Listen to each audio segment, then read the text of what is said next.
Hello friends, சாஸ்திரமும் சமையலும்.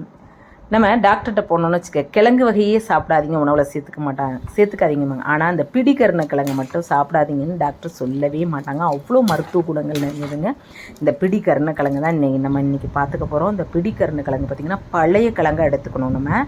அதுதான் ரொம்ப நல்ல டேஸ்டியாக இருக்கும். மற்ற புதுசாக இருக்குது அப்படின்னாக்கா நாமக்கெல்லாம் நம்மன்னு அரிக்கும். இதை யாருமே அதிகமாக எடுத்துக்கவே மாட்டாங்க. இந்த மாதிரி பழைய கிழங்காக இருந்தது அப்படின்னா கண்டிப்பாக நீங்கள் காரக்குழம்பு, கூட்டு, இதுலேயே நிறைய வறுவல் எல்லாமே செய்யலாம். நம்ம இதுலேயே பார்த்திங்கன்னா மூலத்துக்கு ரொம்ப நல்லதுங்க. மூளை பௌத்திரம், உள் மூலம், வெளி மூலம், நிறைய ஐட்டம் இருக்குது மூலத்துலேயே. அதுக்கு மிக சிறப்பான ஒரு மருந்துன்னா அந்த கருணக்கிழங்கு. அது பழைய கருணக்கிழங்காக இருக்குது. இதுலேயே சட்டி கிழங்கு, பிடிக்கிழங்கு இந்த மாதிரி இருக்கும். ஒரு 6 வகையான கிழங்கு வகை இருக்குதுன்னு வச்சுக்கோங்க. இந்த பிடிக்கரணையை தான் நம்ம எடுத்துருக்குறோம். இது நம்ம மாரடைப்பெல்லாம் வராமல் இது தடுக்கும் அப்படிங்கிறாங்க. கேன்சரையே தடுக்கக்கூடியது. உடம்புல உள்ள கெட்ட கொழுப்பெல்லாம் இது கரைக்குது அப்படிங்கிறாங்க. இதில் நிறைய நார்ச்சத்து இருக்குது. விட்டமின் ஏ, பி, சி வரையிலும் இதில் சத்துக்கள்லாம் நிறைய இருக்குங்க.